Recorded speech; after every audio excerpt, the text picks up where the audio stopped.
गुवाहाटी स्थित एमएमसीएच में doctors day के अवसर पर दिव्यांगों के लिए टीकाकरण शिविर का आयोजन किया गया। मौके पर स्वास्थ्य विभाग के प्रधान सचिव अनुराग गोयल ने कहा कि चिकित्सक मानव सेवा में निरंतर लगे हुए हैं, लेकिन डॉक्टर्स डे के अवसर पर दिव्यांगों को टीका लगाने से अच्छा कार्यक्रम और कोई नहीं हो सकता। डॉक्टर डे के उपलक्ष्य में ये जिस तरह का यहाँ पे आज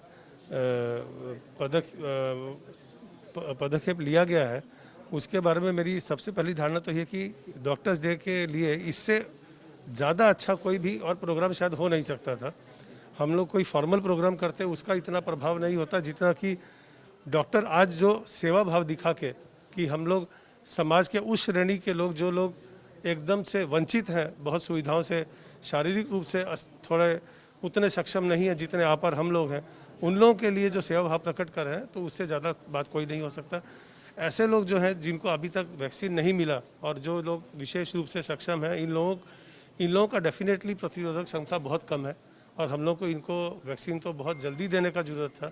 लेकिन आज से हम जो ये डॉक्टर्स डे पे ये जो आज स्टेप यहाँ लिया गया है, इसके लिए हमको जिससे महेंद्र मोहन चौधरी हॉस्पिटल के सुप्रीडेंट साहब और उनके डॉक्टर टीम की प्रशंसा करनी चाहिए।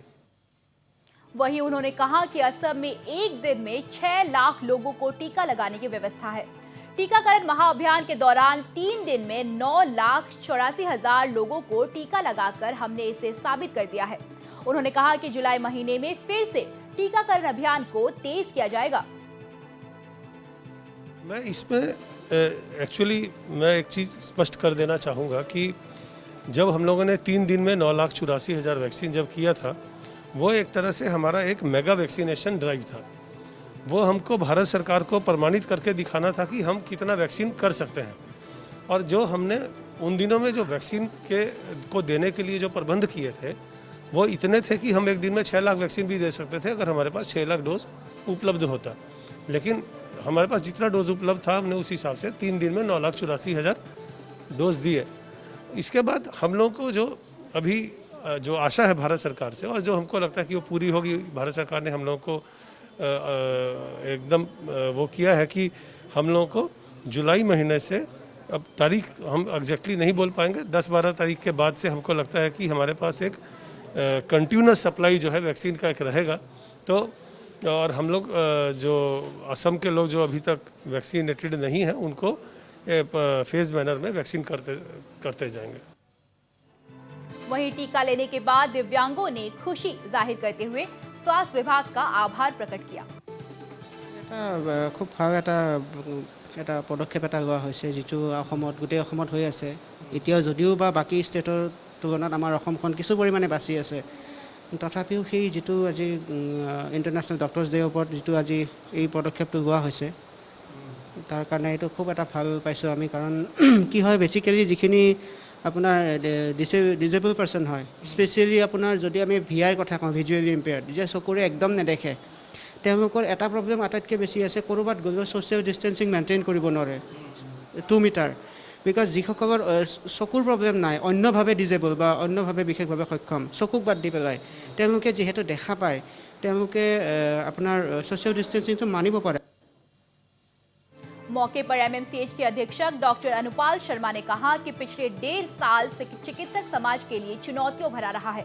कोरोना के खिलाफ चिकित्सकों को दिन रात जूझना पड़ा है और अब भी हम अपनी लड़ाई जारी रखे हुए हैं। It's actually doctor's profession. It's always we have to treat people. We have to save the lives of people. In earlier days, doctors were treated next to God. So our doctor profession is always challenging, but this challenge has become more challenging during the last 2 years because of this COVID-19 pandemic. We doctors, not only doctors, all the health professionals, we had to work day and night without taking any break because lots of people were affected, lots of hospitals were opened, but immediately you cannot make manpower overnight. Hospitals were made overnight, but manpower were those limited manpower. So therefore, the existing manpower, they had to work day and night relentlessly. So that was a very challenging during the last 2 years because of this COVID-19 pandemic. But we are not tired. We are doing our job. And during this tough time, we lost many valuable lives, lives of doctors, lives of other health professional, nurses, ward boy, cleaners, who contributed their respective role in the war against COVID-19. So on this day, I pray to God that may their soul rest in peace. It was challenging, and already health profession is a challenging profession, but because of this COVID-19 pandemic situation, the challenge becomes more and more during last 2 years.